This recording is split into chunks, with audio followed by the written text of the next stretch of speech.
So hello guys, welcome back to my channel. So for today's video, ito ay 1 year na akong living alone journey, February 9.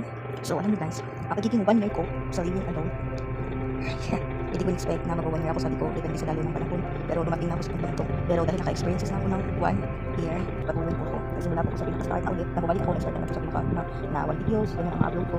So kahit hindi po ako, patuloy ako. Kasi hindi nakakaalam, hindi pa alam totoo na patuloy ako.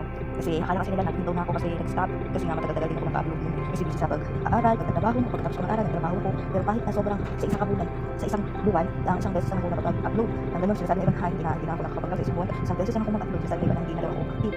So kahit na ganun, gusto nagpapatuloy ako sa isang buwan, pero wala, isang buwan na meron. Kasi nga, nag-focus ko sa pagtrabaho ko, pag-aaral ko, ganun. At alam ko din pa rin ang process ng buhay, ang journey, pagkatapos ka nag-aaral, pagtrabaho, ganun, kasi hindi easy. Tapos ang sabi ko din na nag-start ako at yun, mas madami ako natutunan ngayon sa pagiging content ko, marami ako natutunan, mas nakikita ko ngayon sa sarili ko, mas maganda yung content ko kaysa ngayon kaysa dati. Kasi ang content ko kasi dati is yung hindi siya mas maganda kasi siya yung sa content. So sabi ko talaga, hindi siya dapat maganda sa dati. At alam mo nga nanonood din na nagalang ko, pero at least na natuloy na siya sa sarili mo, ka at the rest of the time, doon ko nakikita yung sarili ko na nagpapatuloy na para sa buhay natin. At saka, alam ko kasi na, alam mo, hindi sila lang na sa buhay, focus, at nakapatuloy ako. Kasi sabi mo na ako nakapatuloy na aking pagkakang mga videos ko. Ako nag-edit, pagkakang mga sabi ko, sabi ko kagawin natin, ano nga natin, nakapatuloy ng video ko, ano yung pagkakan ko, sino siya sige ako, nakaka-active sa Facebook, pero mag-roll, videos na ako, kasi, para sa sabi mo iba na, nag-focus ko na ako sa mga ko, kasi hindi ko mag-active natin sa video. Mas pala-focus pa ngayon ako natin sa TikTok. Bakit? Kasi ako programa nila yung unang social media na pinasok ko, magiging content bago ako pumasok sa nagawa ng account sa TikTok, Instagram, nauna pa yung pag-vlog ko, nag-vlogger ako bago ko pumasok sa ibang social media. Siyempre, kung Facebook. Pero yung pagpasok ko pa lang ba na makapanood ng ibang tao is content creator yung unang pinasok ko. Giging content creator. Siyempre, isa sa mga pinasok ko na hindi ko pag nasikat na ngayon, ngayong araw, bumalik ko sa dati ngayong araw. Sabi ko, gusto ko, sinabi ko sa mga nag-vlog ko, pero alam ko mga bago pang nanonood. Sabi ko doon, gusto ko maging vlogger. Pagkagabi, gumawa ako ng account, kahit hindi pa ako, nagawang edit, pumasok ako, nag-video, ganito, ganyan, doon. Ano mo pa rin ako paano pag-edit nila sa YouTube, ganito, ganyan. Pero pumasok ako, nawala ko marami ka na, pinasok ko pa rin ako vlog ko. Ganoon. Pinamamatas na vlogger ako, ay ko sinasabi, uy, ako vlogger ako. Hindi, lagi kong sinasabi na maging humble lang kahit sa trabaho. Tahimik lang ako, hindi ako nasabi na, ay, vlogger ako, ano. O yan, parang, yun, focus ako sa pagkatrabaho, hindi ko sinasabi sa mga tao, ay, i-ano mo ako, bago mo pa lang mga kakilala kong katrabaho ko. Hindi ko pinagmamalaki o nagyayabang na vlogger ako. Bakit? Humble lang ako. Nasa kanila na, malaman nila o hindi, or ano, wala, ano. Kasi, hindi ko naman lagi pinagmamayabang ko. Simula pa nung mga, napumasok ko sa pag-vlog, wala po akong mga sinasabi sa mga kanila. Mag-vlog ako, i-subscribe mo ako, ganito, ganyan, no? Hindi ako ganong tao. At ako kasi mga part sa buhay ko na magiging private lang. Kasi dito lang sabi na, ay, saan ka punta, kahit saan ka, anong ginagawa mo, binablog ko, nagtatrabaho mo.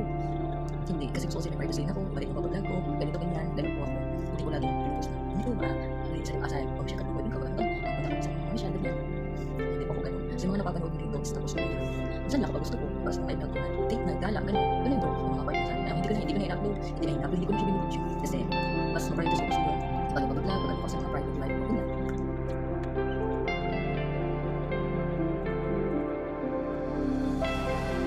So, kwento ko sa inyo ang na-realize ko is yung pagkatapos ko mag-aral, yung karera, mahirap kasi sa nag-aaral ka, na iniisip ka ng grades mo, iniisip ka ng subjects mo, project, ibang karera talaga pagkatapos ko mag-aaral.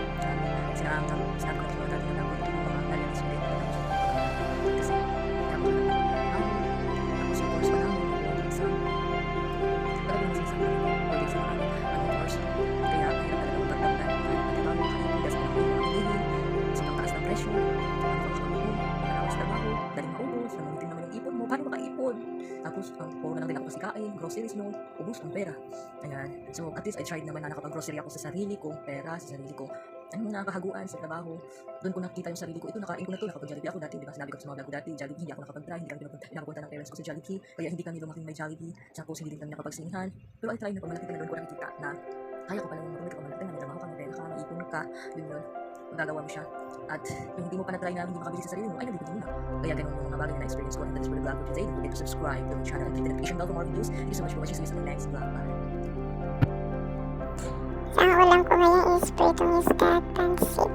Yun, sa labas ako bumili, kumain na ako yan. So yan lang yung na-vlog ko. Thank you so much for watching. Don't forget to subscribe. Bye!